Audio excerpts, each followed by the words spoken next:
Whoa, buddy. Put that thing back in its holster. We haven't gone anywhere. I don't understand. Check out the MichaelDukesShow.com for information on how to get access to the podcast.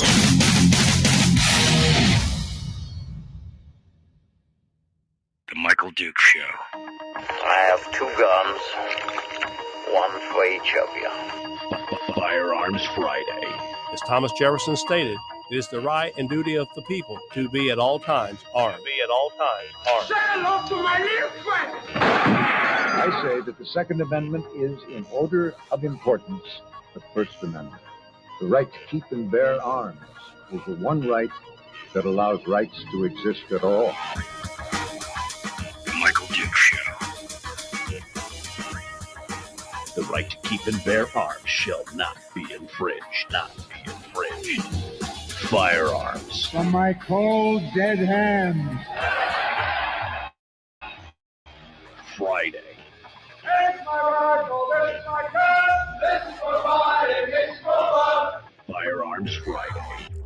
Firearms Friday. Good morning and welcome to the program. It is the Michael Dukes Show, and it is that beautiful day of the week where we get down a chance to sit and talk about one of our favorite topics here on the program, and that, of course, is the right to keep and bear arms, how important it is, and what we should be doing to protect it, and why it's important, and, well, just a little bit of everything related to guns and firearms and the Second Amendment and more. That's what Friday is. That's what Friday is all about. That's what we're doing. That's what we're all spun up about here today. Welcome to the program, and thank you for coming on board and being with us today. Lots of stuff to talk about, but we've got a lot. We've got a lot of stuff to go over. Most of it today centered around New Mexico. Which, I mean, you wouldn't think that, never in my life would I thought that New Mexico would be the biggest topic of conversation regarding firearms and the Second Amendment and everything else. But yeehaw, baby. Yes, there's a lot.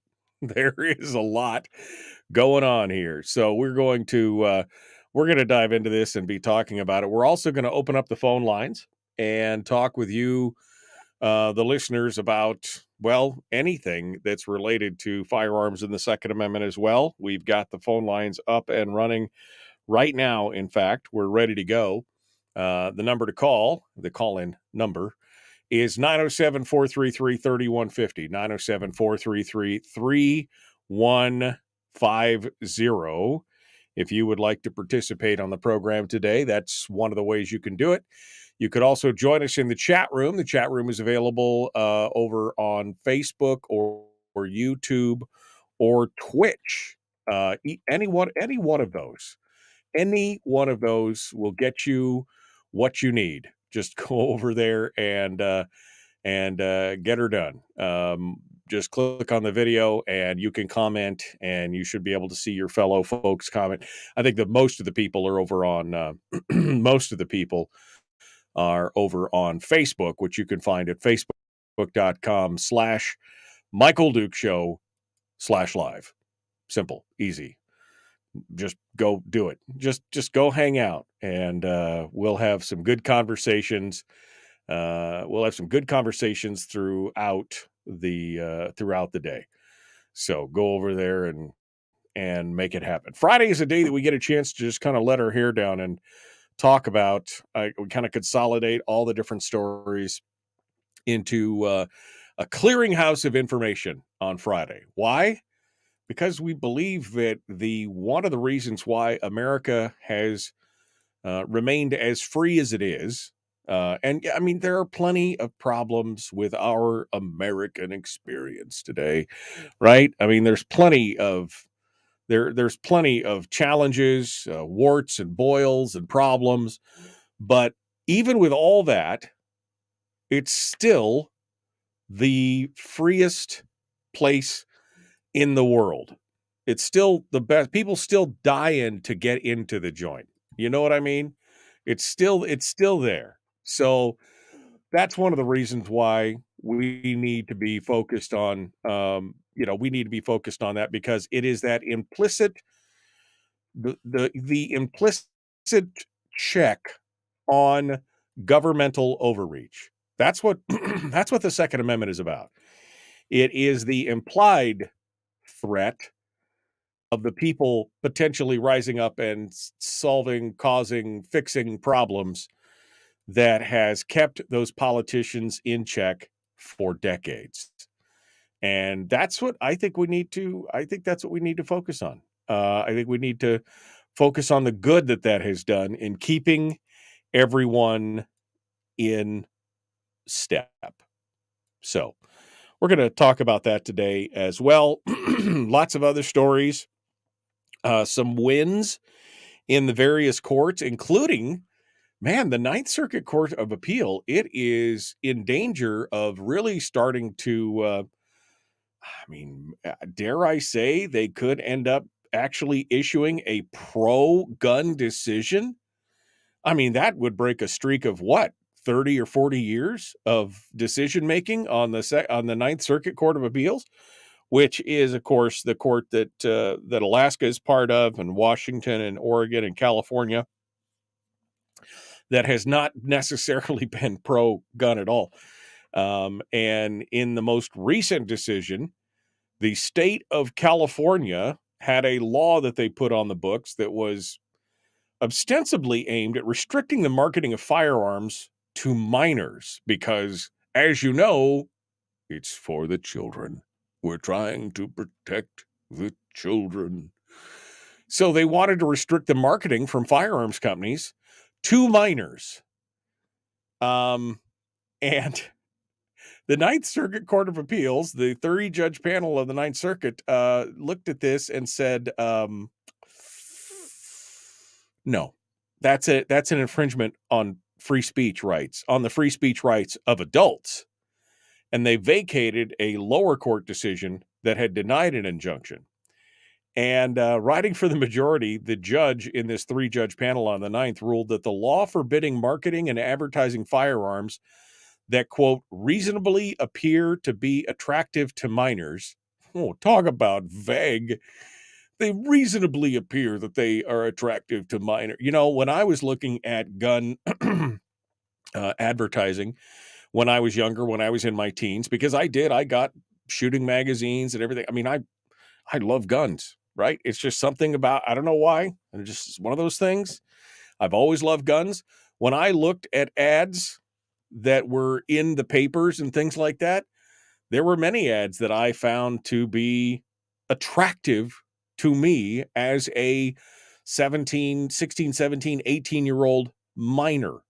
Well, I guess not 18, but you know what I mean, in high school. So what the part of the problem with this law, and the judge addresses this, is the vagueness of it. But that was the thing, that they would forbid marketing and advertising firearms that, quote, reasonably appear to be attractive to minors. And the judge says, well, that's likely to infringe on the First Amendment, given that the statute is so broad, and it's so broadly written that advertisements aimed at adults who can lawfully purchase a firearm would be swept up in the process. And this is here's some of the wording from the actual ruling. While California has a substantial interest in reducing gun violence and unlawful use of firearms by minors, its law does not directly or materially further either goal. California cannot straitjacket the First Amendment by, on the one hand, allowing minors to possess and use firearms, and then, on the other hand, banning truthful advertisements about that lawful use of firearms. There is no evidence in the record that a minor in California has ever unlawfully bought a gun, let alone bought a gun because of an ad. Nor has the state produced any evidence that the truthful ad about lawful uses of guns, like an ad about hunting rifles in Junior Sports Magazine's Junior Shooters, encourages illegal or violent gun use among minors. Simply put, California cannot lean on gossamers of speculation to weave an evidence-free narrative that its law curbing the First Amendment significantly decreases unlawful gun use among minors. The First Amendment demands more than good intentions and wishful thinking to warrant the government's muzzling of free speech. California's law is also more extensive than necessary, as it sweeps in truthful ads about lawful use of firearms for adults and minors alike. For instance, an advertisement directed at adults featuring a camouflage skin on a firearm might be illegal because minors may be attracted to it. I mean, you read this whole decision and you're just like, what? This is a Ninth Circuit Court of Appeals is like, even they are like, whoa, baby, whoa. I mean, it is such a good ruling. Now, this is now the third decision, according to the Firearms Policy Coalition. This is now the third decision that the Ninth Circuit will have to take en banc if it wants to continue its record of never letting anything pro-gun leave the court. Now, an en banc panel, for those of you who don't know, the Court of Appeals first has a 3-judge panel that reviews the laws and goes through the case and does everything else. And if one of the attorneys wants, after that decision is made, they can call for an en banc panel, which I believe is 12 judges instead of just the 3. And there have been times when the en banc panel has overturned the decision of the 3-judge tribunal. But I mean, this is again the third time that the 3-judge panel has overturned something coming out of California. It used to be such a friendly venue for they could just basically do anything they want. But in the light of Bruin and all the other pressures and everything else, more and more of the time, you're seeing the Ninth Circuit go, wait a minute.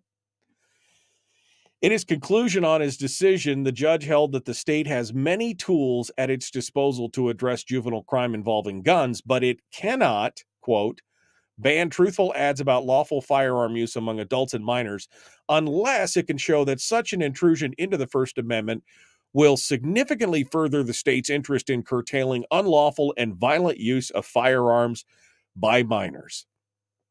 There's simply, you cannot find a connection on that. And that's part of the problem with gun laws across the country. You cannot find a connection on that anywhere. It is really, as the judge said earlier, what was the exact quote? Because it was brilliant. Gossamer, you cannot lean on gossamers of speculation to weave an evidence-free narrative. And yet that happens all the time in many of these states. And I tell you, in New Mexico, it's a whole thing in New Mexico. We're gonna talk about that as well here on the program this morning. But good news coming out of California. Yet again, we'll have to see what happens. We're going to have to watch to see what happens with this Ninth Circuit Court. But it is a hot mess. And we're gonna be watching what's going on over there in California. All right. We're going to continue here in just a moment. The Michael Duke Show. Common sense, liberty-based, free-thinking radio. Hunter Biden back in the news. We'll talk about that and more in just a moment. Don't go anywhere. It's Firearms Friday.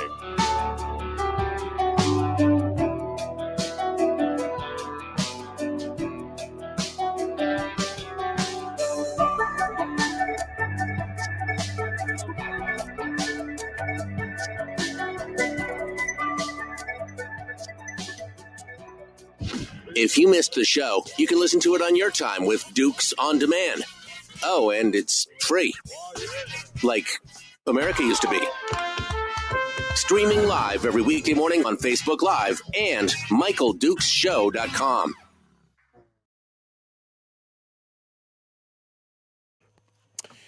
Okay. Well, hello. Well, hello, my friends. How are you? How did I knew that Bill was going to do this? Forgive me, but why would you really need a gun in a mine? Well, Bill, there's this similar word called minor, not minor, but minor. And that means somebody under the age, Bill. I know, very literally. I know it just didn't occur to you, but I couldn't see. Was Bill using his sarcasm font? I didn't see that. I didn't see that. Why would you need it? Brian says because of bears. Bears exposed to deadly gamma radiation. That's why. And bats. Bats. Bats are scary. Spiders. It's all spiders. That's why people in mines would need guns. Oh. I needed that. I needed that for this morning. All right. Did I see Pamela Gillum here in the program here a little bit? She was there. She said, good morning. We were just talking about you yesterday, Pam. We hadn't heard from you and Ron. We were getting worried. Hopefully you guys are staying warm and dry. So hopefully that's good. What else is going on? More coffee. Yes. Trying to hit a bat. Are bats hard? Bill says that I remember as a kid, my cousins and I are trying to shoot them flying around the mercury light in the backyard. 12 gauge with improved cylinder and birdshot and still couldn't see. Those things can turn on a dime. Those bats are, they are like, wow. All right, there we go. Okay. So we're all caught up this morning and ready to go. How are you guys doing? It's only raining a little today. I was driving back from Anchorage yesterday and it was like, what's the old cowboy saying? Like a cow pissing on a flat rock. That's what it was like coming home in the flats yesterday. My wipers were like, and you could barely see the road in front of you. It was just, I think we've had enough rain for the summer, the year, the decade. I'm okay with that. Just crazy stuff going on out there. And I still don't have the edge of my lawn mowed. I got most of it mowed, but not this one side section. And, that was 3 weeks ago. It's still not mowed and it's wet and, oh man, so bad. Anyway, I think I bought my first gun from newspaper ad at JCPenney, says Rick. Yeah, remember when JCPenney's and Sears and Roebuck used to sell guns? That was a while ago, right? But it's still there. That's crazy. It's crazy. All right, so we've got New Mexico to talk about.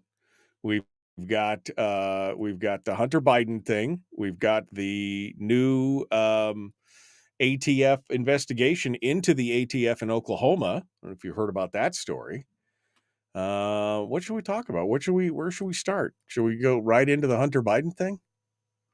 I'm thinking we go right into the Hunter Biden thing.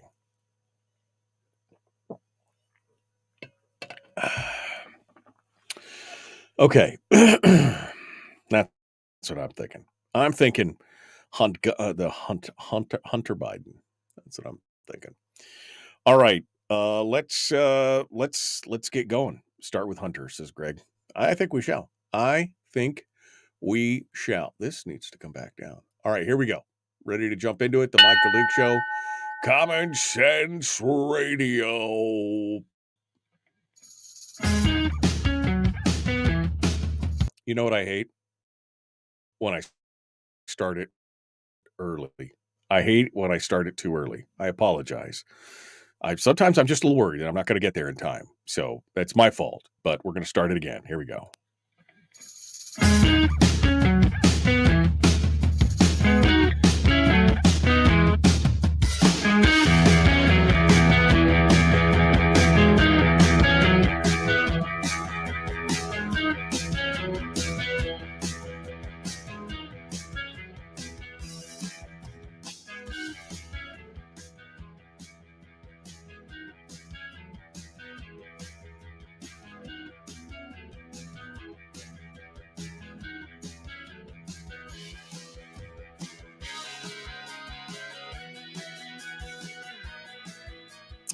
Okay, welcome back to the program.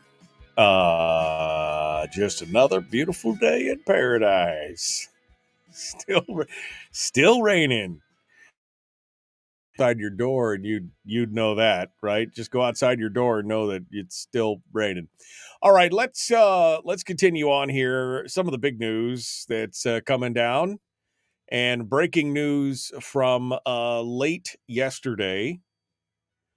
Hunter Biden is now being indicted on charges.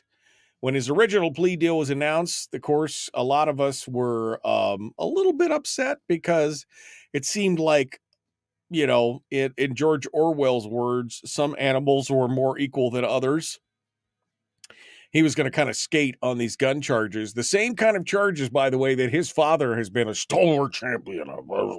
We need these kind of laws. We absolutely have to enforce them, except when it comes to my son. It was nutty, just absolutely nutty. But luck was on our side, and the judge who was presented with this really, we all remember, you should remember because we talked about it about 5 weeks ago.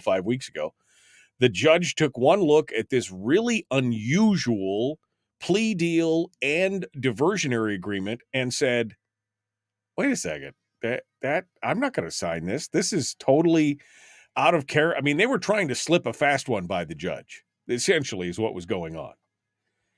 And the judge said, no. So, now, it's going to be interesting. The new charges have now been introduced. MSN reporting President Joe Biden's son, Hunter Biden, has been indicted by special counsel David Weiss on felony gun charges. The charges bring renewed legal pressure on the young Biden after a plea agreement he struck with prosecutors imploded in recent months. I love that because that is exactly the case. And the worst part is they continue to act like the diversionary. In all their talks and their press releases and in the discussions in front of the judge, they acted like the diversion agreement was still in place.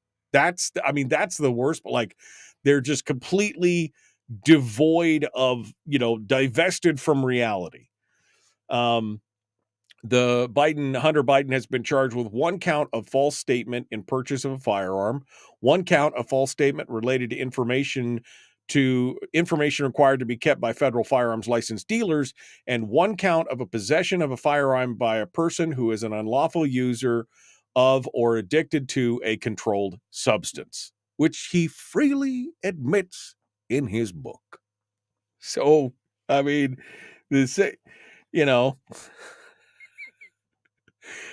you not have a lawyer look over that book before you released all the dirty little secrets and everything that's going on? Did you not have I'm asking for a friend.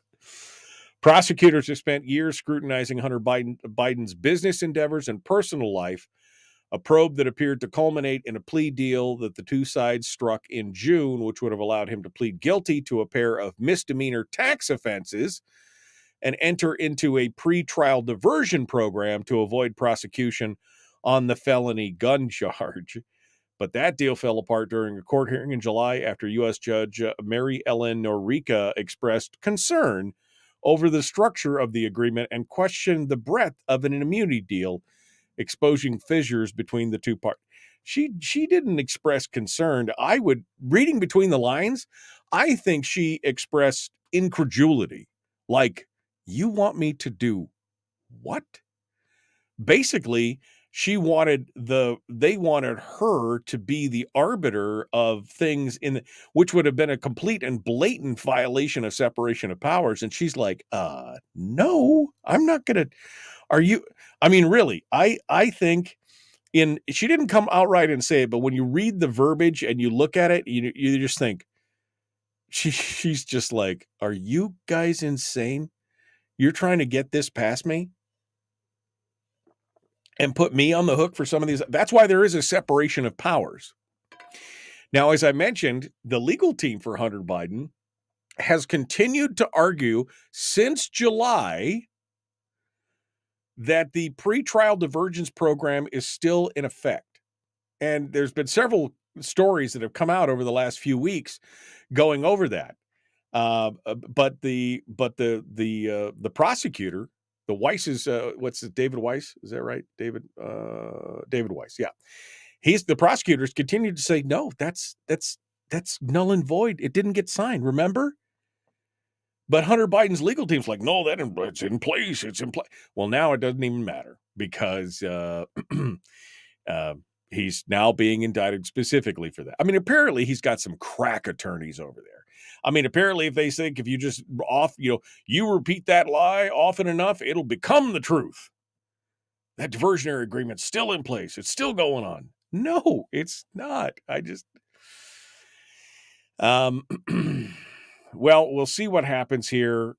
Since again, the first time we hear about this, of course, it's the whole some animals are more equal than others, and that's what we thought we were going to get with that diversionary agreement and the plea deal. But now, in the plea deal, I don't know if you remember this, but the plea deal was so broad, it literally would have prevented them from prosecuting him for any other crimes that they uncover in the course of prosecuting him for the one tax evasion deal. That's, literally what it would have done. It would have prevented him, if they had found anything deeper, collusion or something else with his dad or anything else. That's how broad that plea agreement. Who in their right mind would, and again, thank God for this judge, Mary Ellen Norica. Remember that name, because she is the one that did not take the bait on this from the Biden legal team and, quite honestly, from the prosecutors, the Delaware prosecutors, who I feel like is getting a little bit of pressure from the white. I feel it. But I don't know. Maybe they're out from underneath the thumb now. I don't know. But they're moving forward. Now, we'll see how this thing goes and what happens, what the judges say, what the juries come down to. But remember, this is and if I was the prosecutor, I would be quoting the president extensively every time he said, these are the kind of laws that we need to have, and these are the kind of laws that we need to enforce. And I would be reminding the jury that this is what the president wants.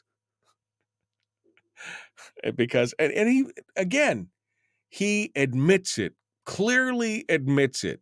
Now, they may be going back to, and we talked about this earlier, they may be going for a defense of it violates the Second Amendment, which, by the way, I do happen to agree with. I do happen to agree that all that paperwork and the affidavits under oath and everything else is a violation of the Second Amendment. That if, whatever you want to put in your body, as long as you are not out there running wild on the streets with a gun while you're doing it, I don't care if you have a gun. So I do believe that that's actually a valid argument, but ironically, it's Hunter Biden's legal team who's going to take this thing on. Now, they may continue with that tact. We're going to have to see. I was a little surprised when I saw that to begin with, and then they got the diversionary deal and the plea deal, and I thought, okay, well, that's not going to happen. And now we're back to, it looks like that might be the argument. I hope they do fight it on that. I hope they fight it on that basis. I really do. It would be good to get some precedent on something like that. We'll see what happens. Unless, of course, they just want to throw the whole case and put it under the bus. I don't know. But the good news is that all the animals got a little more equal this week. All the animals got just a little bit more equal because he now has to face the same kind of charges and justice that anyone else would in this country whose name is not Biden. So, exciting. Good stuff. Good stuff. All right, phone lines are open if you'd like to sound off this morning at 907-433-3150, 907-433-3150. Yeah. We'll see what happens. Somebody in the chat room just said, Biden's also getting heat. Maybe impeachment. Well, I mean, they did start impeachment inquiries, right, about Biden under McCarthy. So there's lots of questions there. I don't know. Hunter Biden may end up being the gift that just keeps on giving. I mean, he may lead to the downfall of something big. That's really what possibly could. We may have Hunter Biden to thank in the long run for the dismantling of an empire. And if we really do get down, if as asserted, the collusion and the corruption is as deep as many people say that it is, and many of the tinfoil hat people, and also some of the mainstream media people, and some, kind of this broad spectrum of people who are looking at it. If that corruption is as deep and goes as far as they say it does, well, you're going to get a little peek behind the curtain, folks. You're going to get a peek behind the curtain at what power politics in the United States has looked like for decades. And again, how some animals are more equal than others, especially looking at the fact that he is, I mean, I hadn't seen video of Biden in a few weeks, and I watched the video of him in Vietnam right before he came here, before the 9/11 on Monday, before the 9/11 memorial ceremony at J-Bear. And I watched that video of him on the weekend in Vietnam, and well, let me just say that the term doddering old man came to mind, right?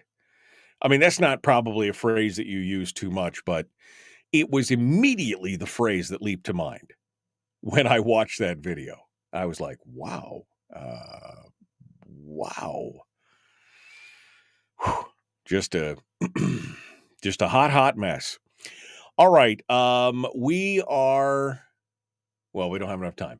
We're going to take a break, and then we're going to come back, and we're going to crack into this whole thing in New Mexico, which is infuriating, but also in some ways very satisfying, because you're actually seeing a chance for the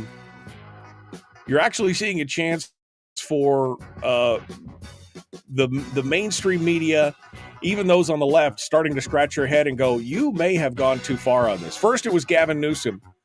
Now it's Michelle Lujan Grisham of New Mexico. We're going to see what goes on there. We're going to continue in just a moment. The Michael Duke Show. Common sense, liberty-based, free thinking radio.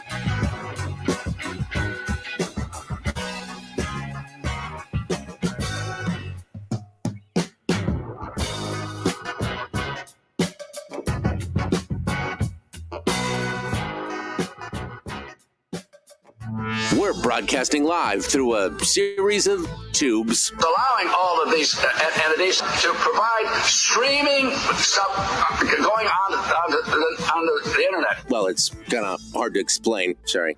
Streaming live every weekday morning on Facebook Live and MichaelDukesShow.com. Yeah, I mean, I watched that video in Vietnam, and I was just like, wow. And especially when he locks up and he's looking through his notes. Did you see that? I mean, if somebody was thinking strong leadership and everything else, I was like, it's kind of scary. It's kind of scary to watch. You watch that speech in Vietnam where he loses his place, and I mean, between he and Mitch McConnell and Nancy Pelosi and all the twitching and the stuttering and the falling down and everything else, and the basically the freezing, you're like, why do we keep sending these people back to? They obviously are not capable of. Oh, it's just thing. Anthony says, doddering old man. It's doting old man. That's something completely different, Anthony. Doting and doddering are two different things, but he could be a doting old man. Depends on if you're a young girl with long hair. Tottering old man. I was thinking more of reanimated Zoloft creature.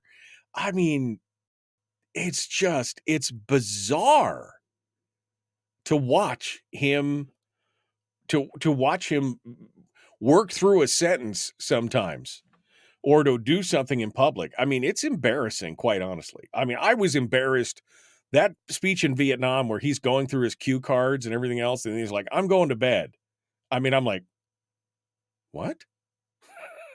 The boy, what? Good night. I'm going to bed. I'm like, that is worrying. That's why, but I can't control it. So I try not to pay attention to it. But I saw that clip and I was like, oh my God, what is going on here? This is not good. That is not good.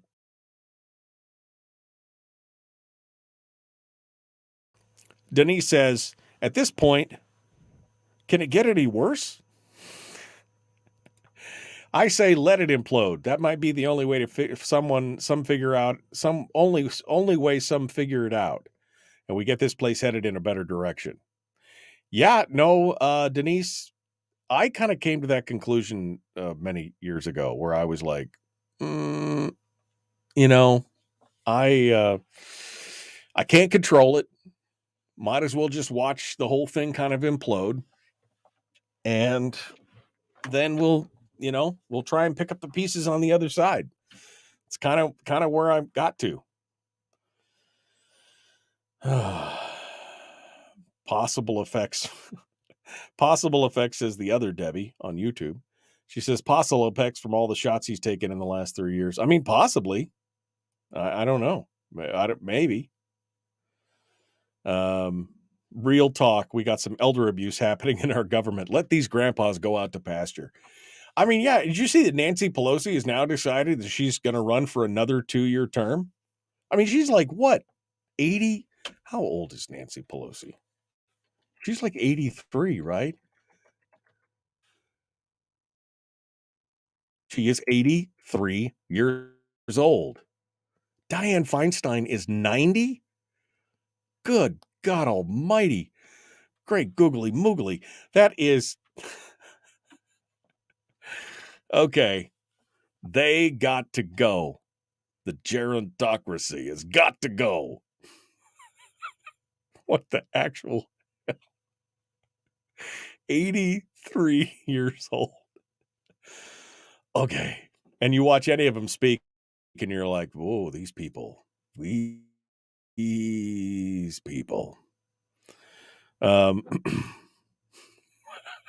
Wow. Anthony wins the internet today. Pelosi's like 184 years old. She sustains herself off the tears of gypsy children and hard liquor. I don't think that that's necessarily true, but it could be. It could be. All right. We need to go back talking about guns because that just, that's just insane. What's going on with that? All right. New Mexico. You guys ready to talk about this thing? We're going to give you the complete rundown on this whole thing. It's going to be nutty. This gal, Lujan Grisham, whatever her name is, she's lost her mind. Power hungry to the core. It is insanity. So I can't wait to talk about this. I've got a lot of material on this, so we're going to go through it starting in about 20 seconds. Please like and share the show. Please like and follow the show page. We would love to hear what you guys have to say. And we would, want you to get more people involved. That's what it's all about. Common sense, liberty-based, free-thinking radio. Let's get to it, my friends. Let's go.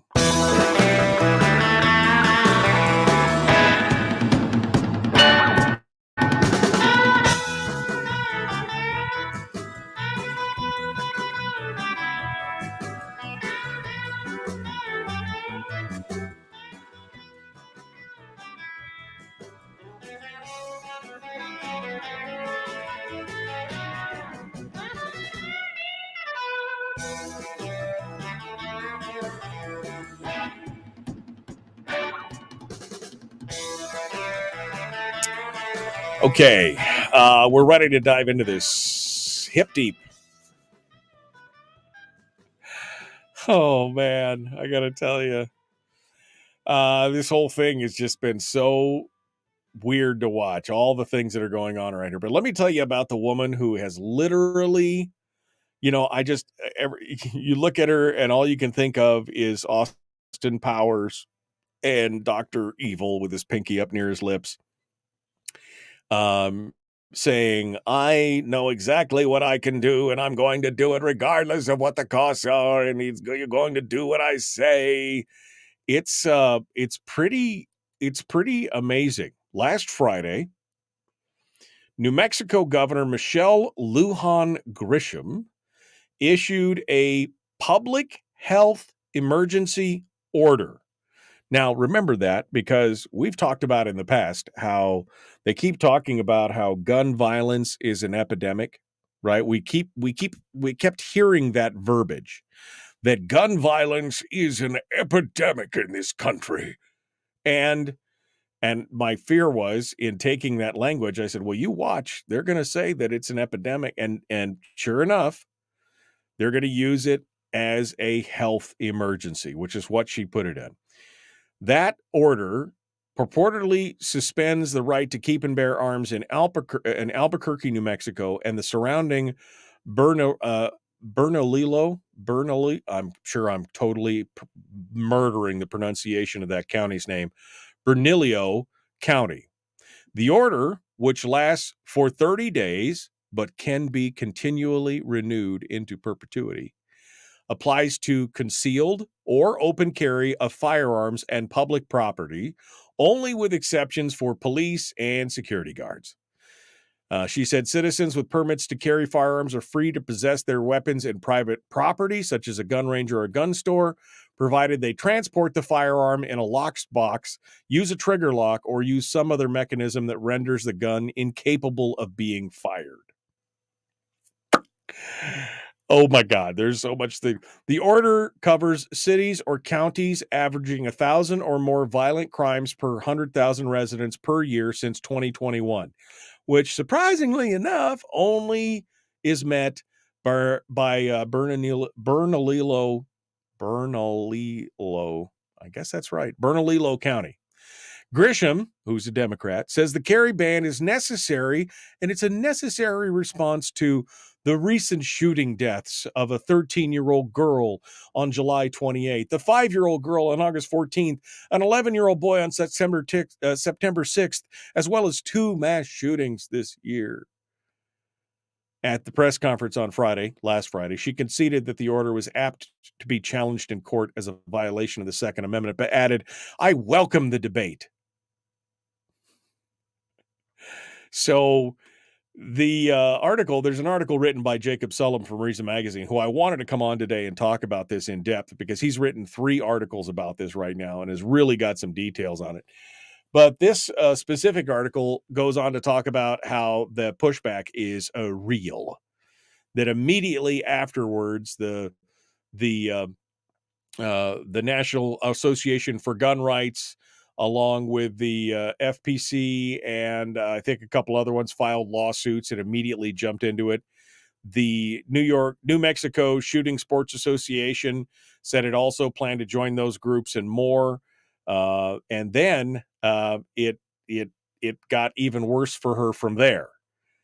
The Albuquerque police chief, Harold Medina, said he won't enforce it. And Bernalillo County Sheriff John Allen first said he's uneasy about it because it raises so many constitutional questions. And then he came back and said, nope, I swore an oath to uphold the Constitution.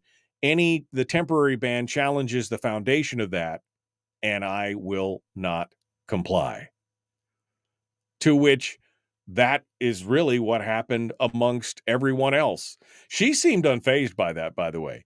She said she was quoted as saying at the press conference, the purpose of this order is to try and create a cooling off period while we figure out how we can better address public safety and gun violence.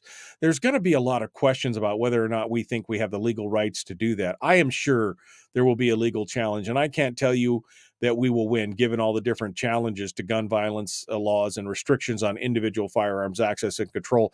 I think it's time to talk about the absoluteness of the discussion and the court's and the current court's actions that suggest the Second Amendment is an absolute right. It is absolutely an absolute right. That's why it is part of the foundational document. It is an absolute right. When asked by a reporter whether her order was consistent with her oath to uphold the Constitution, she said, "No constitutional right, in my view, including my oath, is intended to be absolute. And this emergency," she said, "empowers her to restrict Second Amendment rights," which, again, is, she says, "I have emergency powers. Gun violence is an epidemic, therefore it's an emergency." What? This gets worse as it goes on. Now, here's the worst part. Remember when I said she quoted all these things that were going on in, all the justifications for why this was in order? She talked about the girl killed and the boy killed and the mass shootings and all this, everything else. Well, she, of course, in addition to all the constitutional issues, her order does not seem to be like a logical response to the problems that even she is claiming to address. The details of the crimes that she cited, the 13-year-old girl that Grisham mentioned, Amber Archuleta, was killed by a 14-year-old friend in Cuesta, which was a small town in Taos County, last July.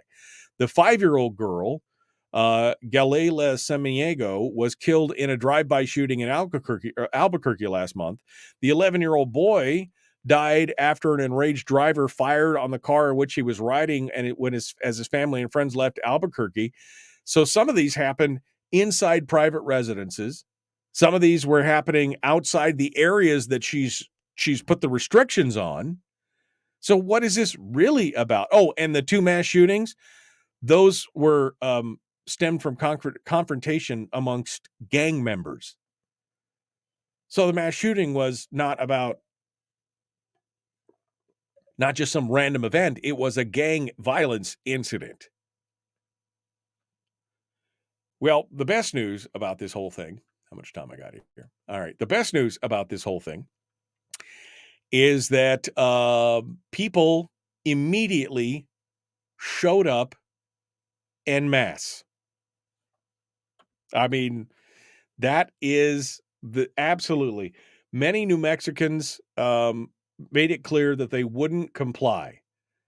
A documentary producer observed on a video he took of the scene just 2 days after the order was issued, said gun owners, many visibly armed, rallied in Old Town Albuquerque today to openly defy the New Mexico governor's executive order banning the open and concealed carry of firearms for a 1-month emergency. Police did not intervene or enforce the order. Again, Bernalillo County Sheriff John Allen said explicitly he will not enforce the decree.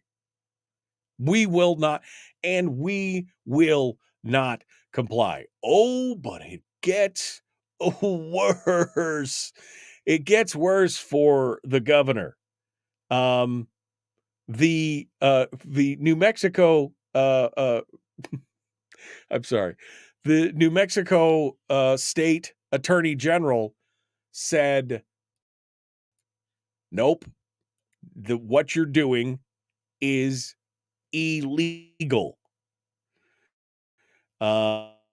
According to a letter that was published by the New Mexico Attorney General, I'm trying to pull the letter up. It's just all of a sudden everything just froze. Come on, get with the program here. There we go. New Mexico Attorney General Raul Torres has now informed Governor Michelle Lujan Grisham that he will not defend her in the lawsuit that had been filed by the National Association for Gun Rights over her unconstitutional executive order.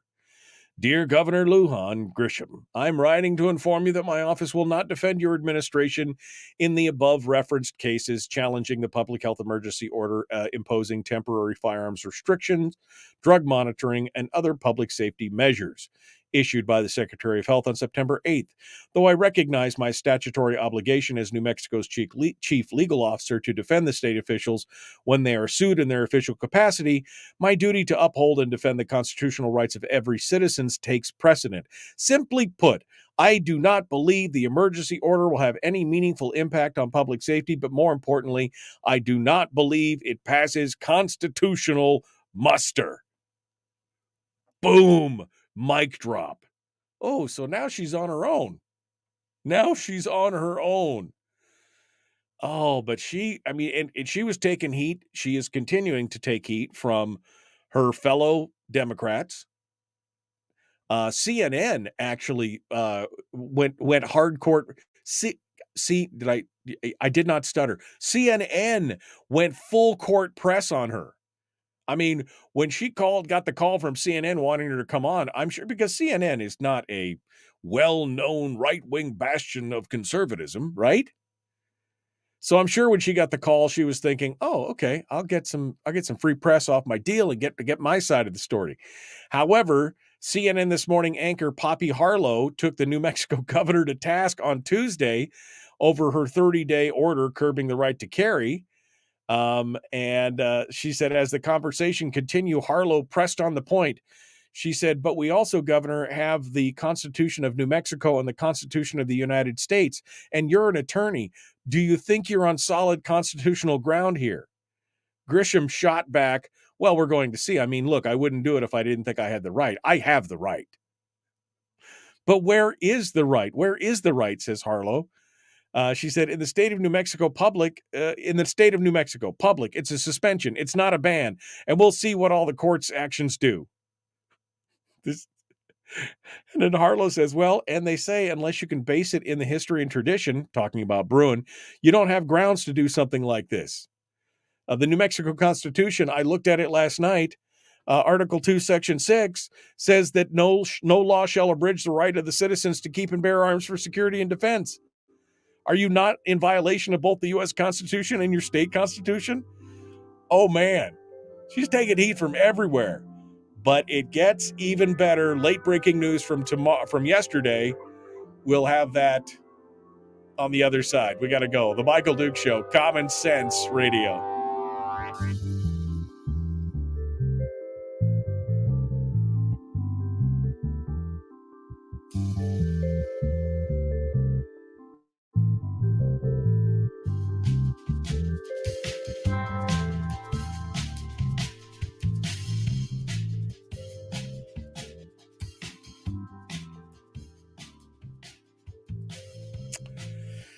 Oh, man.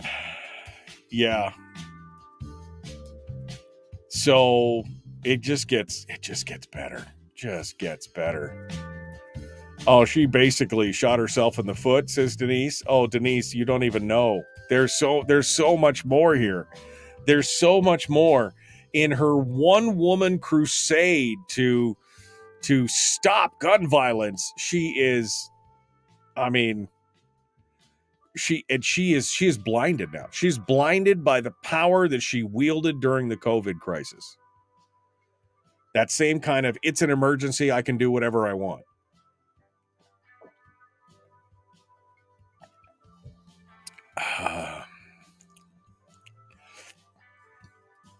We'll see. All right. Let me get caught up here.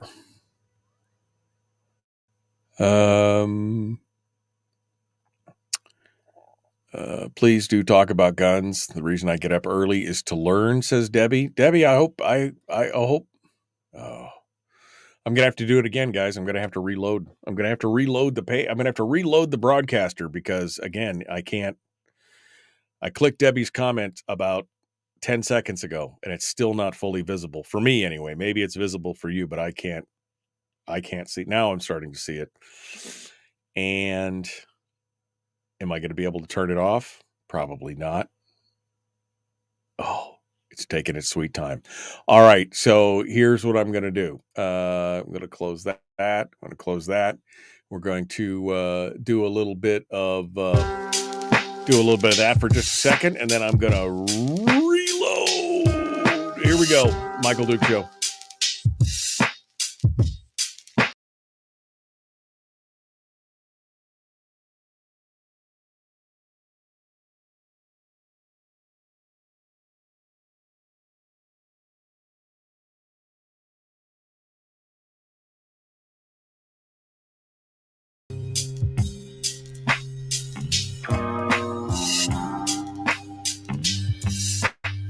I don't know. Apparently, I'm going to have to reload at the hour mark every time.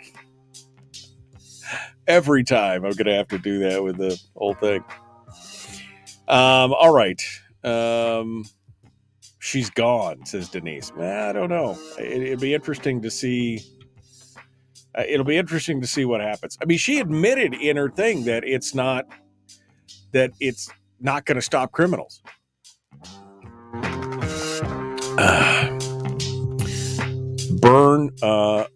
Bernalillo, says Jarrett. Thank you, Jarrett.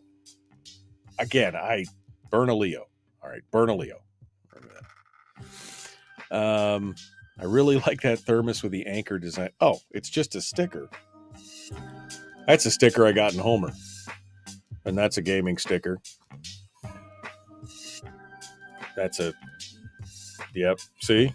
Look at all that. Yep, see? Look at all that stuff. It's just a beat up old water bottle. But I do love that. That was my wife gave me that sticker. She says, it says my anchor on it. My anchor. You see that? No. Not what I made. Anyway. Okay. Sorry. Let me turn the music off. Got distracted there for a second. You need some Carla stickers. I do need some Carla stickers. Oh, man. I do. I paid Carla for a commission of, she did a commission for me of Natasha standing at the podium screaming "the greed," and I was going to put it on t-shirts, and then she didn't run again. So I was like, maybe I just need to have the stickers made.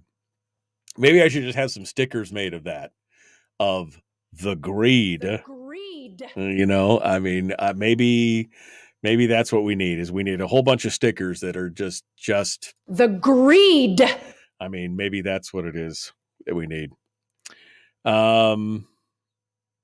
What part, says Violet, of shall not be infringed does she not understand? It's not an absolute right to her, Violet. She doesn't care. She knows better than you. She knows better. I mean, this is not going to stop any violent crime at all. But, what lawyer advised her that this was she's an attorney herself. Does she need another advisor? I mean, whoa. Donna says, imagine for a minute that El Gobernador has tried to suspend another constitutional amendment, 4th, 14th, 20th. I mean, I know. They're not absolute rights. You know that, right? You know that. Oh, man. Uh-oh. Jeannie's sprinkling some trouble in the chat room here. I could see that right now. Don't get me started, Jeannie. Don't get me started. Bernalillo. Impeachment now bumper sticker. Be ungovernable. Oh, I should show you that I created a t-shirt design for Stay Ungovernable, my friend. I got it with the Dos Equis guy, the most interesting man in the world, and he's like, stay ungovernable, my friend. Yeah, Did you just say Lujan is an attorney? Yes. It is my understanding that she is an attorney of some renown. Apparently, you may want to file a letter with the New Mexico Bar Association. That would be the choice for myself. All right, we're going to... Oh, man, I love Friday.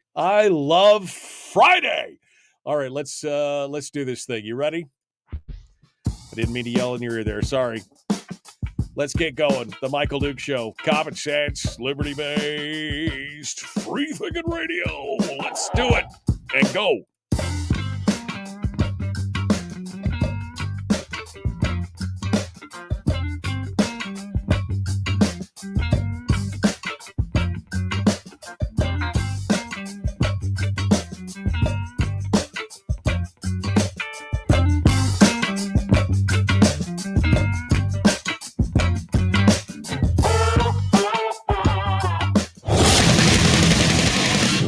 Whoa, buddy, put that thing back in its holster. We haven't gone anywhere. I don't understand. Check out the MichaelDukesShow.com for information on how to get access to the podcast. The Michael Duke Show. I have 2 guns, one for each of you. Firearms Friday. As Thomas Jefferson stated, it is the right and duty of the people to be at all times armed. Say hello to my little friend. I say that the Second Amendment is, in order of importance, the First Amendment. The right to keep and bear arms is the one right that allows rights to exist at all. The Michael Duke Show. The right to keep and bear arms shall not be infringed. Firearms From my cold, dead hands. Friday. Here's my rifle, this is my gun. This is for fighting, it's for fun. Firearms Friday.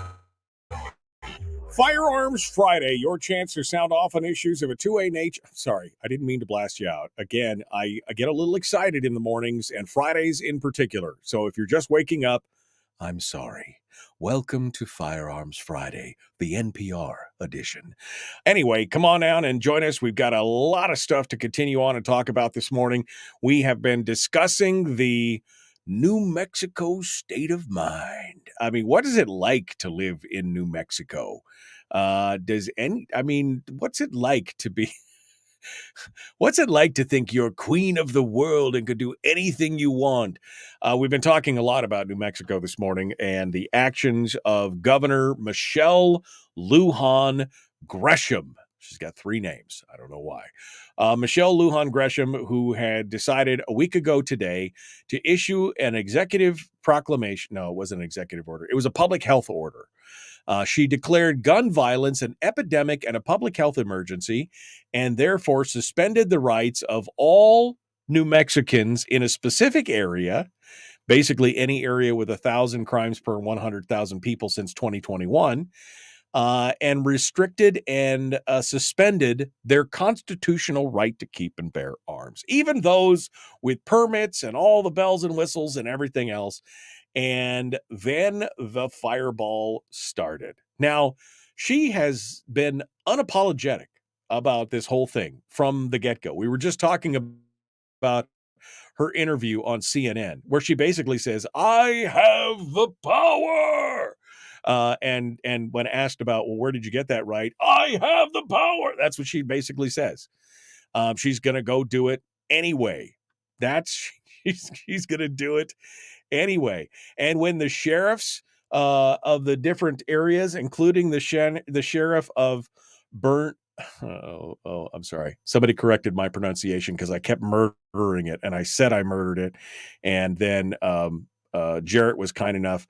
Bernalillo. When the sheriff of Bernalillo County came in and said, no, sorry, unconstitutional, not interested in this. Sorry. She actually pushed back on that.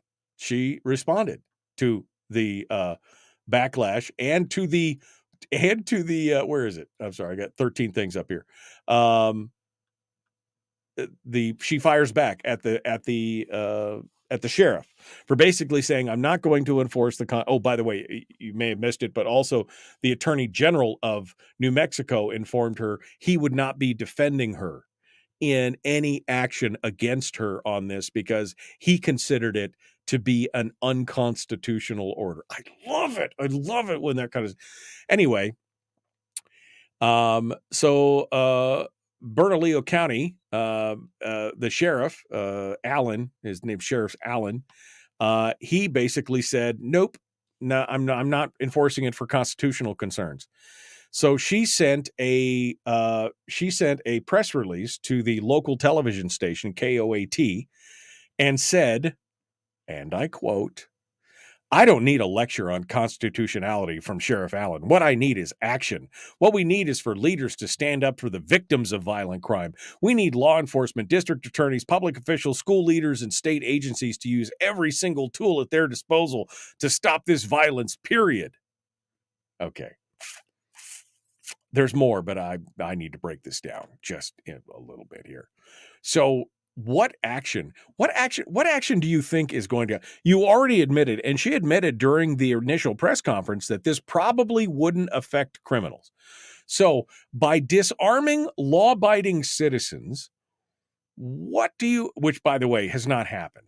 I mean, she put the order out and it's been mass noncompliance. I mean, a whole bunch of people showed up in front of in Albuquerque, open carrying. Like, what are you going to do?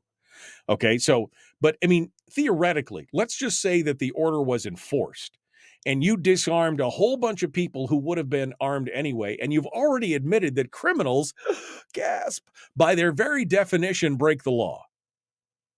Right? So how is what you're doing standing up for victims of violence? You are creating victims of violent crime. You've admitted that criminals are not going to follow it. If law-abiding citizens, being law-abiding, decided to follow it, then they would be disarmed and the criminals wouldn't be. How are you standing up for victims of violent crime? All right, I'm going to go on.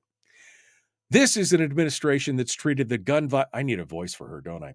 This is the administration that's treated the gun violence epidemic as the crisis that it is. We've passed common sense gun legislation, including red flag laws, domestic violence protections, a ban on straw purchases, and safe storage laws, dedicated hundreds of millions of dollars to a fund specifically to help law enforcement hire and retrain officers, increased penalties for violent offenders, and provided massive support for intervention programs. You've passed common sense gun legislation, including red flag laws. We already had many laws on the books, so I don't know if we need another one. We already had domestic violence protections. That was already there. A ban on straw purchases is already there at the federal level. What are you doing that is not already on the books and already there? We could enforce some of those laws if that's where, or we could just repeal them because they don't appear to be doing anything anyway. All right. She goes on. We've given you tools, Sheriff Allen. Now stop being squeamish about using them. Stop being squeamish about violating people's constitutional rights. This woman is nuts. Stop being squeamish about using them. You mean violating their constitutional rights under the state constitution and the U.S. Constitution? Well, now, okay, now I know where you're coming from on this. I will not back down from doing what's right, and I will always put the safety of the people of New Mexico first. Do you mean the criminals of New Mexico? Because by disarming the public and the private citizens, you are basically opening them up to be victims of people who have decided not to obey the law, namely criminals. I mean, this gal is nuts. Absolutely. And I have the power. That's what she's shouting that. She must look in the mirror in the morning and say, you've got this, Mickey, you've got this. Well, this has caused a lot of concern amongst a bunch of other stuff. Most literally,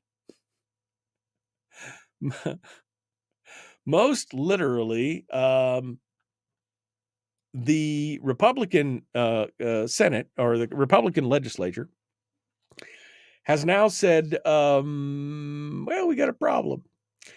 Rajit Singh over at Bearing Arms writes this article, Impeach Michelle Lujan Grisham for the children. She said she's had a bad few days. She overstepped the powers granted to her by the state constitution and suspended the right of New Mexicans to bear arms, but only for a 30-day window and only in Albuquerque and Bernalillo County because of the public health emergency that she divined into existence. Now, of course, the legislature is looking at legal action. Now, of course, she goes on to talk about, I'm standing up for these kids. It's really hard I'm standing for the children. It's all for the children. The governor has already admitted that there would be legal challenges to her order. She openly said that criminals would ignore it, but she's claimed that no right is absolute, and even her own oath of office isn't absolute, and she's doing it all for the children. New Mexico Republicans have now started talking about impeachment. Given the political reality of the state, impeachment may be mathematically possible. but it's also important that the impeachment proceed nevertheless, whether it's possible or not. Both the U.S. Constitution and the New Mexico State Constitution are nothing more than pieces of paper, parchment barriers, as described by James Madison, without the political will to assert them. And New Mexico Republicans believe that actually some of the Democrats in their ranks will back them over the impeachment of Governor Grisham. They think it's going to happen. They think that this is all going to come together. Even David Hogg, by the way, remember David Hogg? Remember him? Even he says, I support gun safety, but there's no such thing as a state public health emergency exception to the U.S. Constitution. That's his quote on Twitter. I mean, what? Ted Lieu of California, the Democrat from California. Remember Ted Lieu? He says, I support gun safety laws. However, this order from the governor of New Mexico violates the U.S. Constitution.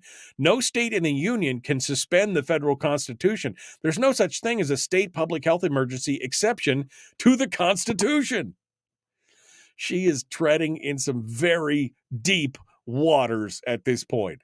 I really think she just unelected herself, quite honestly. If she doesn't get impeached, I think she's going to have a hard time getting back in that chair.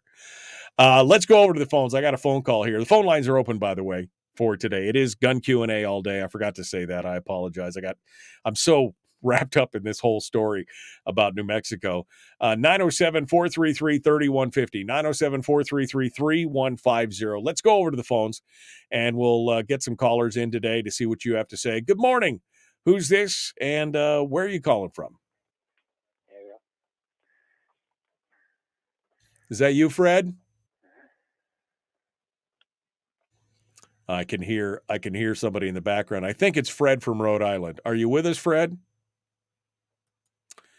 All right. We're gonna put Fred back on hold here, and I'm going to leave. I'm going to refresh this because I think it's Fred in Rhode Island. I heard him say something there when we first joined. So let's try this again. We'll see if we can get Fred on the line, and see if we can get him squared away. Oh, it looks like that's probably why. I'll tell you what, we're going to take a break, and then we're going to come back to Fred because I see that he's not being fed the audio over the telephone, so he doesn't know what's going on. All right, we're going to be back. I'm going to fix that during the break, and we're going to come back around. The Michael Duke Show continues. It is your home for common sense, liberty-based, free-thinking radio. We return with more phone calls and the finale of this story. It just keeps getting better, by the way. It just keeps getting better. We had a late-breaking report day before yesterday on this, and we're going to give you the final details of this as we move forward. The Michael Duke Show, Common Sense Radio.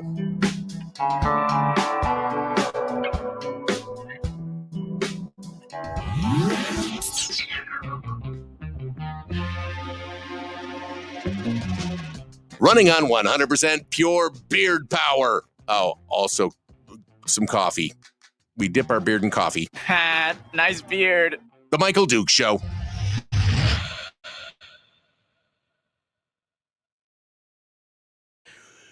Okay, I think I know what's going on here. For some reason, it did this the other day too. It changed the input. No, that's right. That's working. That is proper and correct. I got the audio. That's working. And this is working. Welcome to the conferencing service. Okay, that's working. So I don't know why Fred could not hear me. But let me see. Let me go back over here. Let me go back over here once again. We'll try this. Good morning. Who's this? Where are you calling from? Are you there, caller? That is so bizarre. All right. Let me go back over here to this other caller. Good morning, caller. Can you hear me? Hello? I wish people would just say hello when they don't hear it. All right. So here's what I need to do. I need to leave. I'm just going to leave it. And then I'm going to leave there. I'm going to leave the meeting here. And I'm going to leave them in it. And now I'm going to join again. Balls. Balls. Let's go back over here. Let's try it again. Launch the meeting. Oh, I'm trying, man. I am trying. Join with computer. Yep, that's what I want to do. Yep, join the meeting. Yep, let's try that. All right, let me go back over here. Thanks for calling the call-in line of the Michael Duke Show. No, I don't Power. need that. That's way too loud. Okay. All right, we're going to try it again. Do I have audio? No, I lost the audio to the callers. I can hear them, but they apparently can't hear me. I don't know why it's not feeding them audio. I'll try it one more time. Yep, I could see it. That's working. All right. Okay. Well, we'll try it one more time here. See if we can get a hold of him. Are you there, caller? Can you hear me? Hello? Yes, I can. Oh, you can hear me. Okay. I thought it was me. All right. Who is this? Where are you calling from? My name is Elena, and I am calling from Anchor. Okay. You got a bit of an echo. I fixed that. You got a bit of an echo, and I'm fixing that right now, Elena. I'm going to put you back on hold. You'll be first up in the queue. Don't go anywhere. Let me make sure I fix this. Elena. Yeah, no, come on. Wow. Today is just like fighting me every step of the way. I'll fight you. Elena, Anchor Point. All right, let me go over to the other line because I've got another one. Let me see if they're there. We'll try that. They're there. Good morning. Who's this? Where are you calling from? Hi, I'm Mike. Fred. How you doing? Oh, hey, Fred. I'm sorry. Did you call before? Yes, I did. I didn't getting any audio back. It's just, I could hear me, I guess, but I couldn't hear you. Yeah, no, I don't know. It's a weird, I don't know what was going on, but anyway, you're back. You're going to be number 2 in the queue. So hold the line, Fred. I'll be right back to you. Don't go anywhere. All right. So Elena and Fred are both in the queue, and then we're going to jump into it with, I actually got a third call. How much time do I have? I've got time to get their name. Let's go over here. Good morning. Who's this? Where are you calling from? Good morning, Michael. This is Ron in North Pole. Hello, Ron. You're going to be number 3 in the queue if you want to hold on. Certainly. Okay. All right. I got Ron in the queue then. And there's actually a fourth one, but I do not have enough time to get their name before we rejoin the radio. So we've got Elena, Mike, and Ron, and then a mystery fourth caller. Hello, mystery fourth caller. We'll be back to you here in just a minute. But you got 3 ahead of you. So we're going to talk about this. Oh, I do have to let the cat out of the bag, though, for folks on the air, on the radio, to let them know that the judge has ruled. It's enjoined. So I do want to start off with that a little bit here, but I want to talk to Elena. Let's get rolling on this thing. The Michael Duke Show, common sense, liberty-based, free-thinking radio. Like and share, like and follow. Enjoy. Let's get this done. Here we go. Like and share. Don't forget to subscribe on YouTube and all that stuff. Let's do it.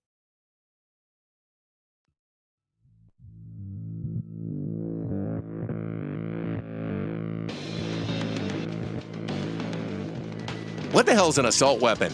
If we could just figure out how to get all of the murder guns and the attack guns and not keep selling those to people and just sell protection guns, I think that would be great and solve a lot of problems. Does this mean that if we hurt your feelings, you'd consider the Michael Dukes Show assault radio? Okay, we can live with that. Here's Michael Dukes.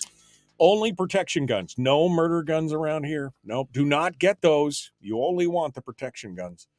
Let's go over to the phones. I got it all sorted out. I mean, I don't know what the problem was, but I fixed it because I'm a genius. Let's go over and talk to Elena in Anchor Point and see what she has to say this morning. Good morning, Elena. What is on your mind? Morning, Mike. How you doing? I cannot complain. It is Friday. I mean, what more could you ask for? Oh, that's for sure. No, what's on my mind is, when you just had that little clip, just self-protection guns, I think all my guns and my husband's guns identify as protection guns. Absolutely. And I'm sure everyone in New Mexico is going to probably be thinking that too. But here's my question. Why is not the governor of New Mexico facing treason right now? I mean, she's committed treason. Why isn't she being arrested for it if she's going to continue to pursue, quote unquote, suspending the Second Amendment when our forefathers said these rights shall not be infringed upon? Right. Well, the thing is, I mean, it's treasonous. It's not treasonous. It's impeachable. Okay. So treason has got a very specific has a very specific definition, but it is definitely an impeachable offense.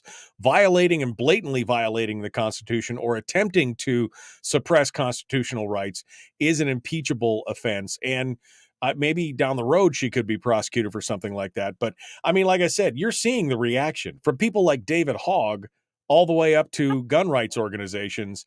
I mean, the woman has lost her mind. I think that there'll definitely be impeachment proceedings, but treason is very specific in its wording and what it means. No, and I get that. It seems like there would be some aspect of where treason, as you said, down the road could happen. But even her own, state attorney, who is a Democrat. Yeah. I'm not going to do this. Yeah, no. Because, like I've heard on Facebook, the first person to be arrested in the state of New Mexico for legally carrying their gun is going to sue the sheriff, the police, whoever, the state's attorney general, the governor, and the state is just going to go bankrupt if she starts pursuing this. Yeah, no, I agree. I mean, that's exactly it.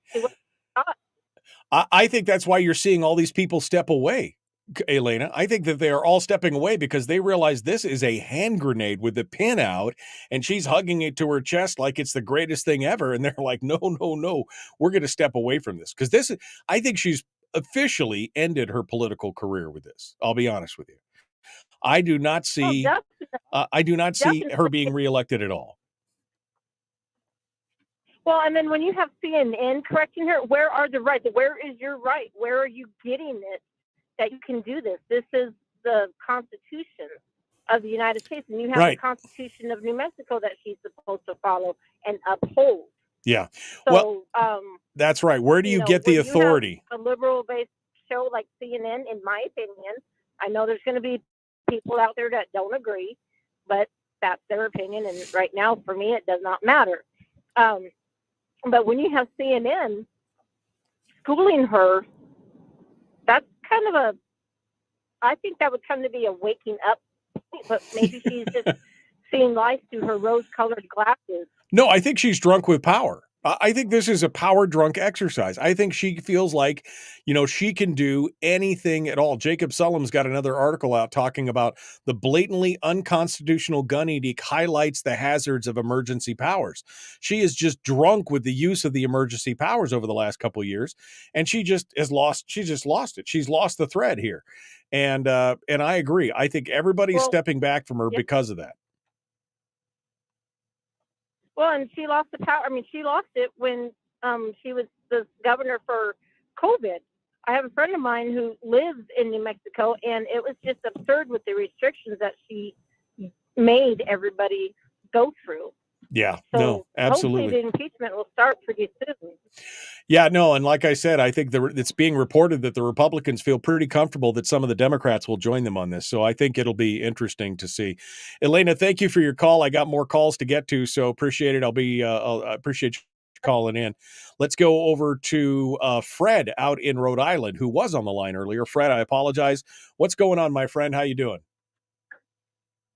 Oh, I just accidentally paused Fred again. Go ahead, Fred. The thing. Hello, hear me all right now, Mike? Hear me okay? You are okay, my friend. Go ahead. Good, excellent. Okay, my take on this is the way I see it. This governor is in cahoots with the woke, globalist, tyranny, insanity crowd. Who's trying to push all kinds of things, and I think what this whole thing is a conspiracy to chip away at Bruin, to try to find a way through Bruin to defeat Bruin and basically do whatever they wish to do, exactly the way they want to do it, to bypass the Bruin decision. I think this was all centered around defeating Bruin in their mind. I mean, it could be, but again, overturning Supreme Court precedent is not easy, as we've seen with Wade and Marshall and other things. So, I mean, good luck with that. But I think even at this point, they realize this is not even into the Bruin light. This is just, you cannot suspend a constitutional right. Forget about Bruin. You can't suspend a constitutional right simply because you're declaring an emergency. There is no provision for a state to suspend a federal constitutional right, period. Well, yeah, you're absolutely right there, but I think they're not looking at it from that aspect. They're just looking at whatever they can chip away at and, call a victory is what I think, this is their goal. I think she's nothing more than a puppet on a string being manipulated by others who are shit behind the scenes. Yeah. And, aren't really being called out on this. And if we knew who these people were, then we could really do some damage to them and put them in their place. But until that happens, this is just going to be, one kabuki show after another. Well, she's outed herself here. I mean, she's outed herself, and I think she's neutered herself as far as any future political aspirations. So it will be interesting to see where it goes. But yeah, I mean, this is, like you said, this is, I think they're attempting everything they can. And this is what's happening across the country, is they're pushing back on Bruin by creating restrictions and safe spaces and everything else. And they're doing it as a way to punish lawful gun owners, making them take these things to court and move forward. But I think that there's a swing, Fred. I think that there's a swing. I think people are frustrated with what's going on, and maybe the politicians will catch up, but we'll see what happens with that. I totally agree with you there. Well, if it isn't a global conspiracy, with the wokes trying to, enforce their tyrannical views on the world, then it's definitely, this governor is definitely way out of step with everything she's doing, and she's definitely in an overreach, as far as like any of her powers, and should be called out on it. But I think they should really be looking behind the scenes to find out who else is behind this, who's pushing the button. No, Time to find out. Yeah, well, I think it's all about philosophy. I don't know if it's a conspiracy. I think it's about philosophy, but you could be right. Thanks, Fred. It's good to hear from you, my friend. Thanks for calling in from Rhode Island this morning. Let's go over to Ron in North Pole, see what he has to say. Good morning, Ron. What's on your mind, my friend? Well, I think Fred stole a little bit of my thunder. I suppose you can call me a conspiracy theorist if folks wish to, but I see the governor of New Mexico as being nothing more than a stalking horse. So you think that she's doing this at the behest of some deeper plot or deeper organization, or is it just a philosophy? Is it just she believes that she's doing the right thing by her personal beliefs and philosophy that guns bad, control good? I mean, what do you think? Well, I think I agree with Fred, in as much as somebody else is pushing your buttons, and perhaps it's nothing more than an overt attempt to move that ever-present over to the window. Well, I wouldn't. That could be. I mean, that is really. It could just be moving that perception window forward. Unfortunately, I don't know. Would Grisham willingly sacrifice herself on this? Because I think she has. It's an interesting thought. Well, I think if you look down the road, you'll probably find a golden parachute somewhere. That is possible. That is possible. All right. Well, thanks, Ron. I appreciate it. She's got the bailout somewhere on that. One final line. Let's go over here. Good morning. Who's this? Where are you calling from? Hey, Michael. It's LD. Hello, LD, my friend. What's going on? Just been busy. Dawn and I just got back from the USCCA National Conference in Milwaukee, Wisconsin. That was a lot of fun. It was really inspiring to see a lot of people there and a lot of good training. We were guest instructors for Force on Force and a lot of stuff. So it was a great time. Awesome. Real quick, I was just going to bounce a few things off you.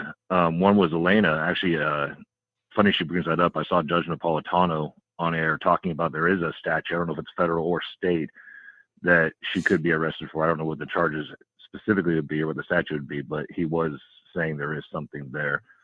So wow. If someone wants to look into that, they can find out more about that. But, yeah. Well, that's interesting to say because but my big point I want to bring. Go ahead quickly. Oh, I'm sorry. Chickaloon Volunteer Fire Department has tasked me with kind of helping out with a fundraiser. And so I got AK Guns and Stuff with Mike Lamphere to donate a bunch of guns for a wall of guns and a bunch of raffles. My department is donating a 30-06, and we also have a GoFundMe page.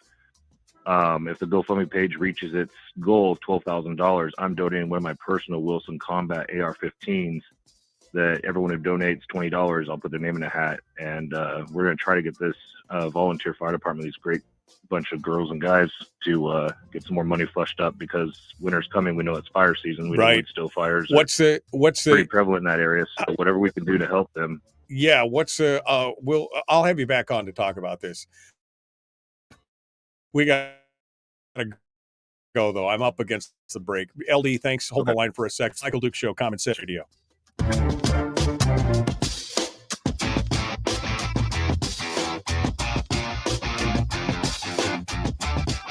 All right. LD's still on the line here. Sorry about that, LD. I'm a slave to the clock. I was stuck up against a hard break there. I had to go.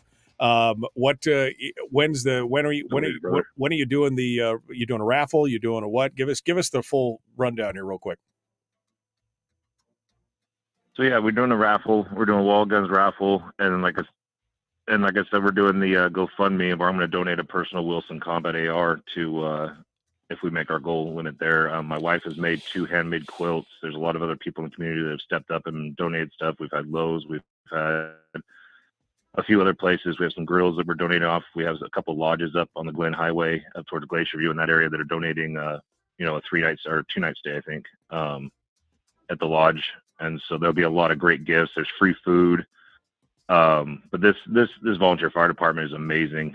They're in my patrol area. And so these guys respond quick when that area is not known for quick responses. And so, whatever this community can do to flush them up with some cash, get them ready for the season, I think would be great. This is the time to do so. And I know it's hunting season.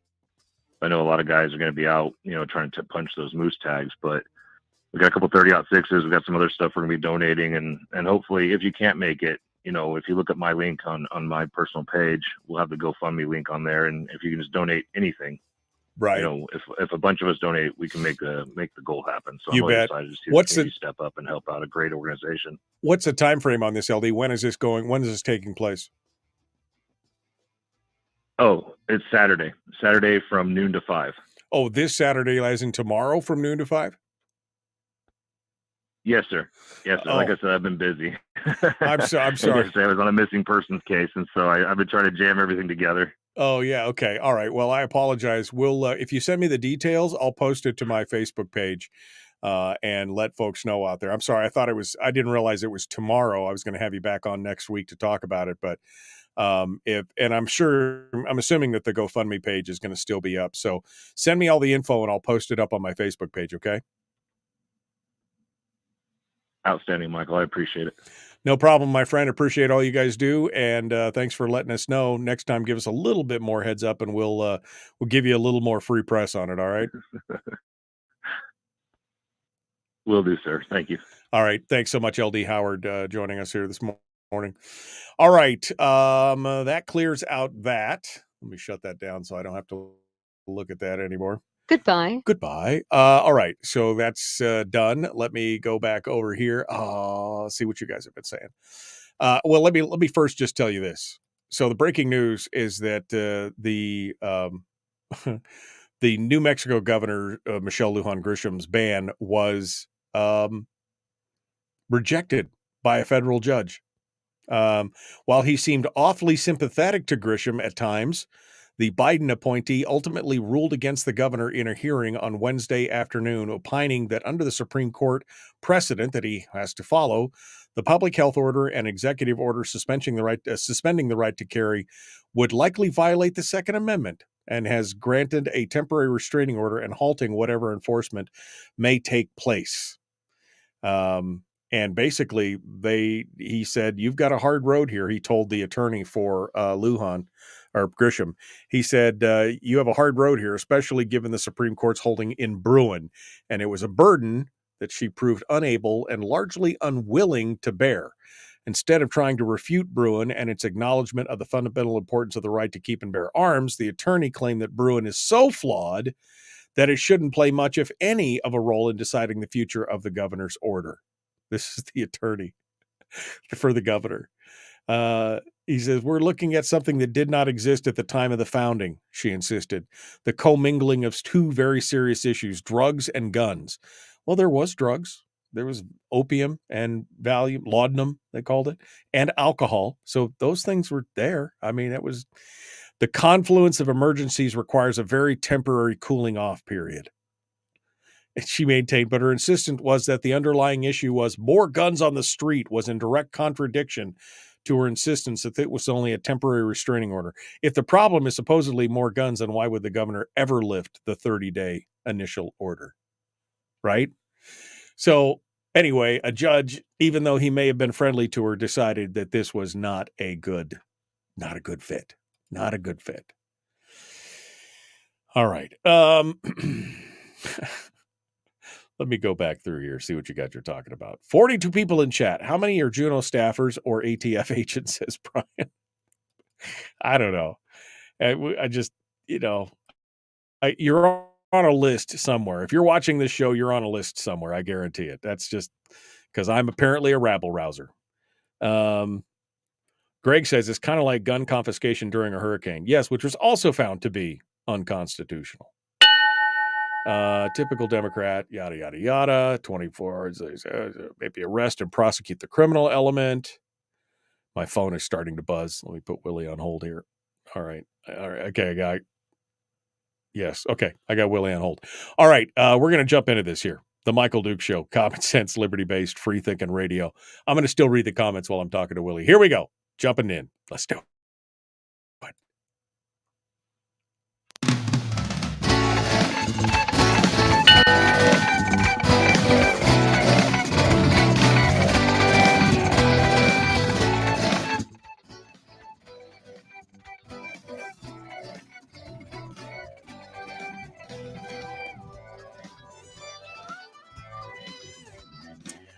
Okay. Oh, we're all ready. It's the weekend. Damn, that was a fast week. I don't know. I mean, I just blink and it's Friday. I don't know what's going on.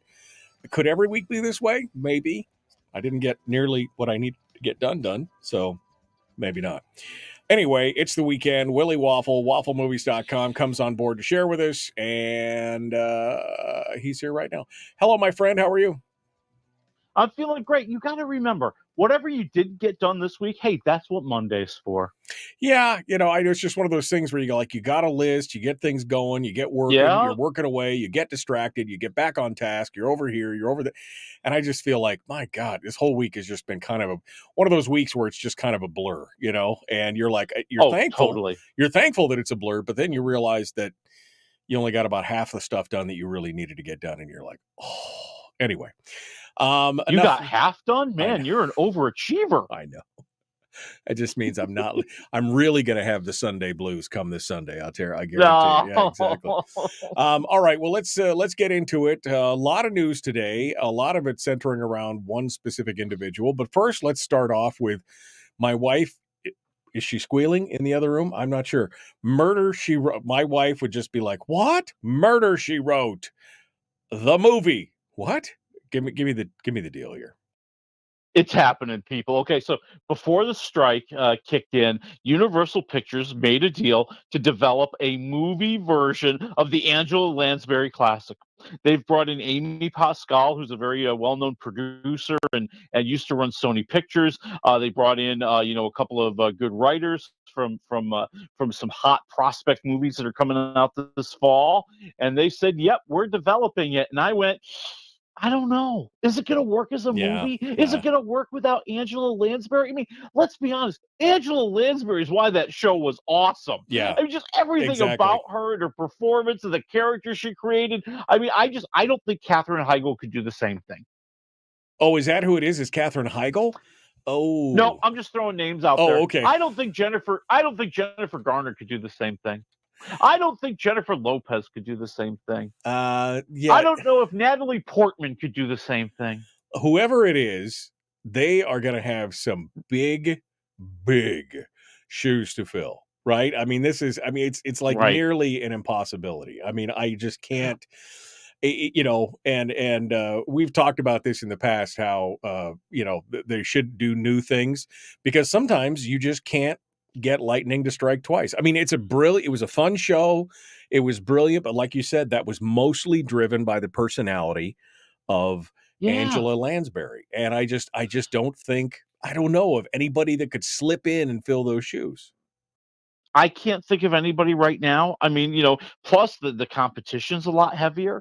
I mean, you've got not only all the networks, the cables, the streaming, you've got the movies. I mean, what's going to distinguish Murder, She Wrote from all the other murder mysteries that we have, like the one we're going to talk about today? Yeah. So, I think that's a big problem too. I think the competition is going to make it harder. I would agree. I mean, I think maybe if you wanted to give it a British twist, maybe Maggie Smith, she might be able to pull that off. But, you have to pay her bank, but though. yeah. Oh God, you're right though. She'd be great. Or oh God, oh my God, you just wow. Or what about Helen Mirren? Helen Mirren might be able to do it, but I think Maggie Smith's got that kind of that gravitas and that she would be. She's got the snarkiness, she's got kind of that snarky, sassy attitude. But yeah, I mean, I just can't think of any women of an older age who would really slide right. I mean, who knows? Maybe they'll make her in her 40s. I have no idea, but well, that's my concern. Yeah. All of a sudden, she becomes like a 35-year-old hottie. Okay. All of a sudden, Alexandra Daddario is playing her, which I would be fine with, but it wouldn't be the same character. Yeah, no. Again, hard to get that lightning in a bottle again, but I guess we'll see. We'll see what happens when it comes out. I know my wife will be excited at least to check it out because that was one of her favorite things with her grandma was watching Murder, She Wrote. And there you go. All right. Last week, or maybe it was the week before, we talked about Paramount and Nickelodeon doing the whole team up to kind of do that crossover with football and everything, which I thought was a unique idea. I mean, I don't know what it's going to do, but it's a unique idea. Well, Disney is getting in on the program. Yeah, Disney's like, you think your cartoon characters can get involved with football? Well, let's roll out our cartoon characters, my friends. And yes, they're, I don't know how else to put it, they're copying Nickelodeon and Paramount. And so what's going to happen is on October 1st, the Jacksonville Jaguars will be traveling to England to take on, I forget who, I think it's the Atlanta Falcons. And it's going to be on ESPN, but they also have ESPN Plus, they're going to put this on Disney Plus. They're going to put this on Disney Plus. All the characters from Toy Story will be playing the football game. Yes, they are going to be mimicking like highlights and what's going on the field, and the whole stadium, the whole field is going to be set up in Andy's bedroom. They even have a halftime show, right? They do have a halftime show. This is the best part. Here's the best part. The halftime show, if you've seen the movies, will be the infamous Daredevil Duke Kaboom doing a motorcycle jump. In Andy's room. In Andy's room, baby. It's going to be awesome. Technically, I can't imagine how difficult this would be because they're going to be mirroring what's going on in the real game. Putting stuff together in real time. And I mean, I don't even know how they do. My thought was that they're creating like stock plays. Like, let's create what looks like a pass for a touchdown, and we can approximate all the different places where it could happen in the end zone. Or, let's mimic a kickoff and how it could go together and how it could play out. I think, if they have the technology to turn that into like you said, in real time, into the cartoon characters doing the plays, that blows my mind. Yeah, no. Well, like you said, get them while they're young. Get them while they're young. Oh, yeah. That's totally what it is, too. We're going to addict all those kids to football because they know. Well, hey, listen, the NFL knows that they're fighting a big battle with younger generations and their love for football because they're starting to go towards soccer, and their moms and dads kind of don't mind the kids going to soccer because they don't get the injuries and the head stuff. Well, I get it. And they don't like the wokeness of the NFL. You see the whole NFL thing. They got booed the other day There's a for problem there too. playing the black national anthem, which I'd never heard before. And they got booed, and it was, I mean, it's horrific. Anyway, whatever. I guess we'll see which one reigns supreme, Disney Plus or Paramount Nickelodeon. All right. Well, the next three stories are all surrounding one woman who does things her way. I've always liked her. I think she's a firecracker. But we're talking about Drew Barrymore, of all people. Drew Barrymore, she's in the news like all over the place. Yeah, so Drew Barrymore, frankly, I think has opened up the floodgates and has, in a lot of ways, made this strike a lot harder for the writers and the actors. So Drew Barrymore, as a lot of people know, has a daytime talk show, and she was very, very vocal about not hosting like the MTV I think it was the movie awards, back when the strike first started, because she wanted to stand in solidarity with the writers. And now she's bringing the show back. The show has been taping this week. It is going to be premiering on Monday, and she said, "Listen, I'm doing it.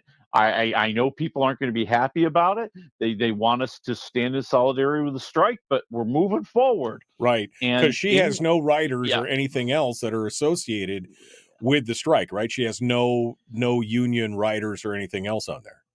And also the weird thing is the talk shows kind of fall into a different contract the unions have with the TV producers and the movie world, really just the TV producers.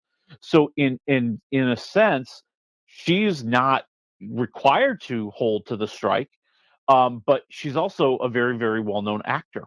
And has been so vocal about supporting the strike and not doing other programs because of the strike.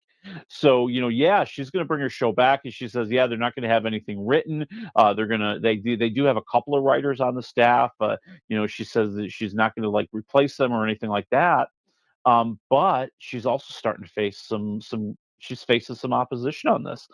She was immediately dropped as the host of the National Book Awards, which said that we support writers and their creation and their contribution to culture, and we can't have her hosting this thing.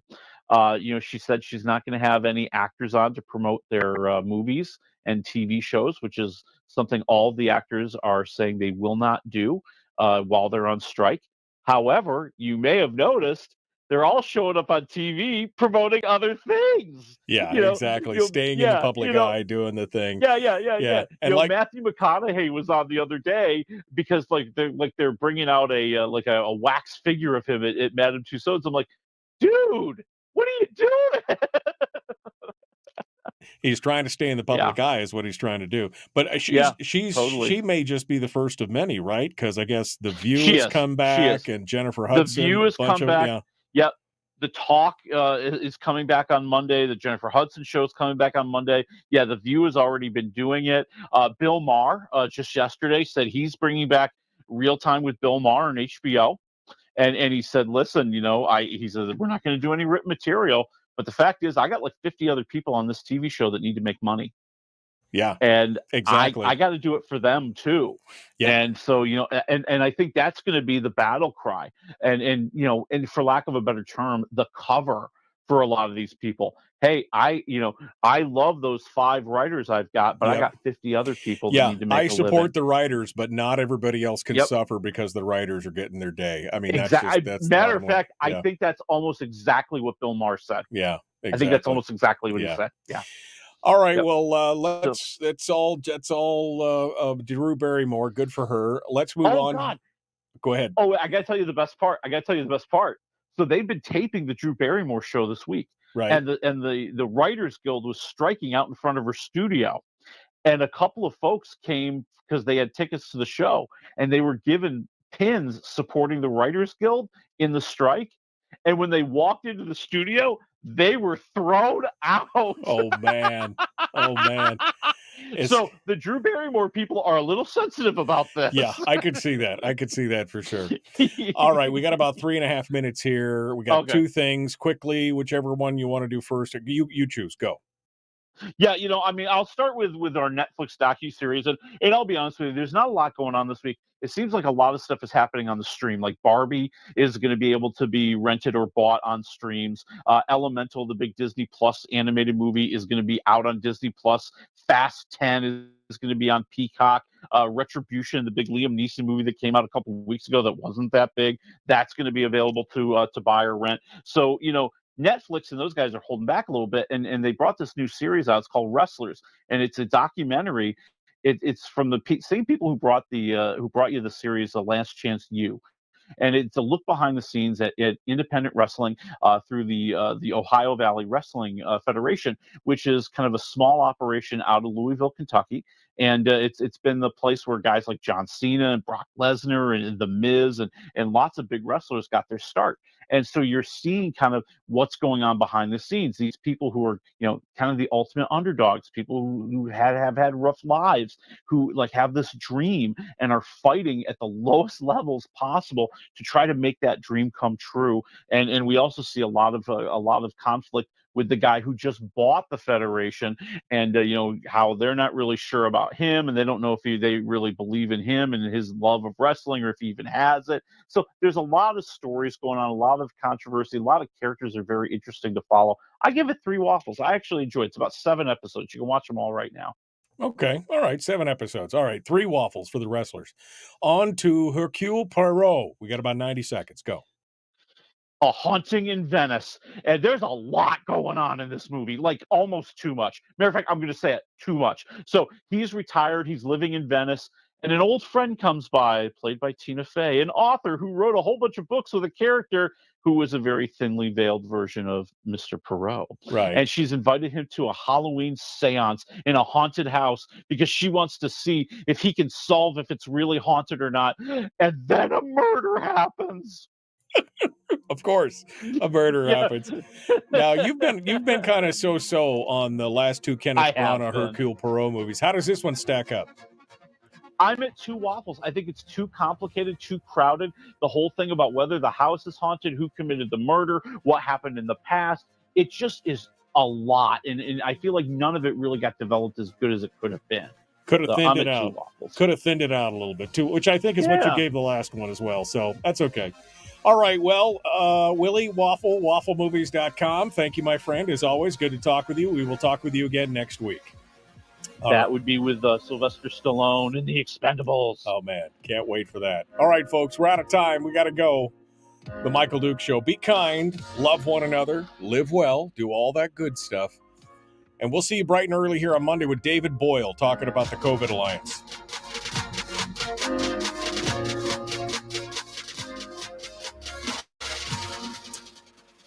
Yeah, if I remember correctly, I think you gave the Orient Express a lower grade than you gave Death on the Nile. But I thought they were both. I mean, here's the problem, Willie, is that no longer are these movies the twist. You don't see the twist. You see that the story, and so you watch it, and you don't see the twist coming because you're already in on the joke, and so it makes it harder to really appreciate it. I think that they're beautifully shot. I think that they were well done. I enjoyed both. I enjoyed watching both of them. I'm a huge Hercule Poirot fan. I don't know the story of The Haunting in Venice. I don't know if I have never seen an adaptation of it, so maybe this will be new to me. But, I think Branagh does a pretty good job. Now, maybe is it a long movie? Should it have been stretched out more so they could develop more or what? That's one of the things I really like. It was only about an hour, 45 minutes. And I like the faster pace. I think that works out very, very well. I'm with you. I think that the biggest problem I have, and I have this problem with a lot of mystery movies, I feel like they don't play fair. They don't give you, as a viewer, a chance to pick up on clues and to follow the story and try to solve it yourself. There's always some big twist at the end that, you never could have seen coming. Even when, they're trying to drop hints as they're leading up to the revelation of why Poirot knew that person was the murderer. I just feel like, at least let me participate in the mystery as well. And I don't think they let you do that a lot. I think Knives Out really did a good job of that. No, that one was awesome. Yeah, so no, I mean, totally. And Glass Onion, I liked a great deal as well. Exactly. So I think, I mean, you see these things, and they very much harken back to the old day. Plus, they're new stories. We know what's going to happen in, Orient Express. We know what's going to happen in Death on the Nile. This one is a little less well known, but again, we knew what the twist was, and so it's a revelation, but it didn't shock us because, you know what I mean? It's like when you know the story, make up a new one. Make, Glass Onion, Knives, both great. I mean, I don't know why you wouldn't, get Ryan Johnson, what's his name? Ryan, whatever his name is. Ryan Johnson. Why wouldn't you get him on more of these and have him make a whole bunch of new? I mean, I love the detective. I think he could make 2 or 3 more of those movies with the Southern Detective, and it would just be fantastic. I would love it. It would be amazing. Those are some of my favorite movies of the last 5 years, easily. Up there in the top for sure. Yeah, and I like Kenneth Branagh. I think he's a good actor. I think Tina Fey brings a lot of nice comic relief to the movie that I don't think we had a lot in the last couple of films. So that was fun. I guess maybe my expectations are too high. Maybe I want it too much, man. Well, I mean, I could see that. I love me a good murder mystery, but when you know the story and everything, and I don't know. Yeah. I'll have to watch it. Maybe we'll feel better about it after you watch it again or something. But I do love a good murder mystery, and I love Hercule Poirot as a character. I think Branagh does okay. I mean, you should have brought David Suchet back, quite honestly. I mean, that because that guy is Hercule Poirot. But I mean, interesting stuff. I mean, if you're jonesing for it, just go back and get Acorn TV or BritBox, whichever one it is, and they've got like all 20 seasons of Hercule Poirot on that. Ooh, wow. Yeah, I mean, and each episode is like a mini movie. It's like 90 minutes apiece. It's amazing. That's cool. And I think this movie will be available on the streams in time for Halloween. I really do. Wow. Okay, that's quick. Yeah. All right. Well, Willie, thank you, my friend. Next week, The Expendables. I can't wait to see these movies. Are so ridiculous, but I mean, there's so much fun. All right. Yeah. We'll see you next week, my friend. Thanks for coming on board. All right, folks, gotta go. We will see you tomorrow, Monday. That's what I meant. I meant Monday. We'll see. I don't want to work this weekend. We'll see you then. Have a great weekend.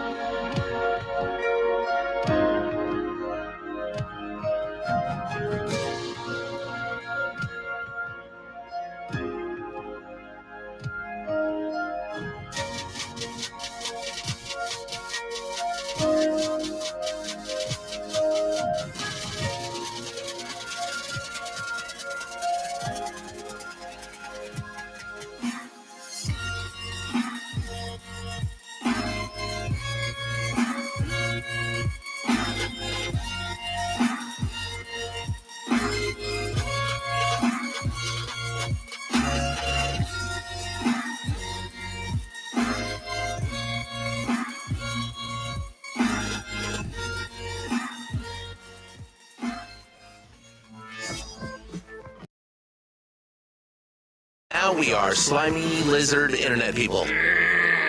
It's the Michael Duke Show.